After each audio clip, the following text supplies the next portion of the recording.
Habits that may be hindering your connection with God and how to fix it. If your hand or your foot causes you to stumble, cut it off and throw it away. It is better for you to enter life maimed or crippled rather than to have 2 hands or 2 feet and be thrown into the eternal fire.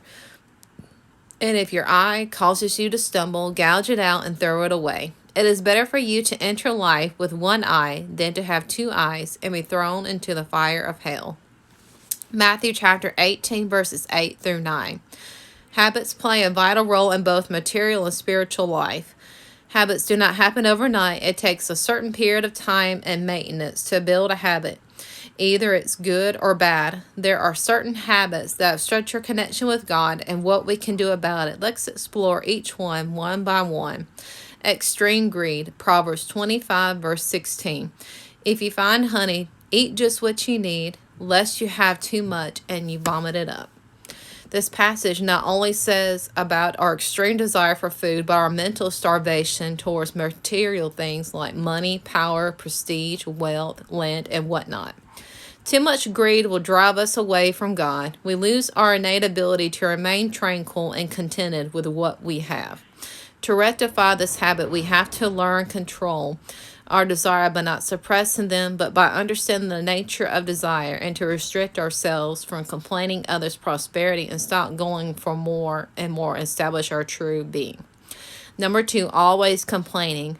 Some people are materially poor because of a lack of income, food, or wealth, but others are mentally poor.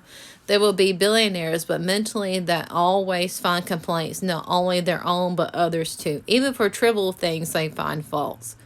By understanding the mortal nature of us and the impermanent nature of existence, we can understand the futility of complaints. Number 3, toxic behaviors. Behaviors like anger, hatred, abuse, jealousy, revenge, and grudge will affect ourselves as well as others' mental peace. When we take revenge on others, it's actually hindering our connection with God. Also, when we insult someone or expressing anger to others shows our negligence of God's love. God's love is unconditional. That love is not only for ones who loved us back, but for the ones who made deep scars in us. Forgiving and practicing gratitude can help you get over these habits.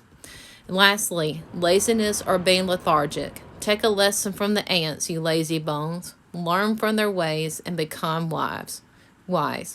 Proverbs chapter 6, verse 6. So thank you for listening to habits that may be hindering your connection with God and how to fix it. Thank you.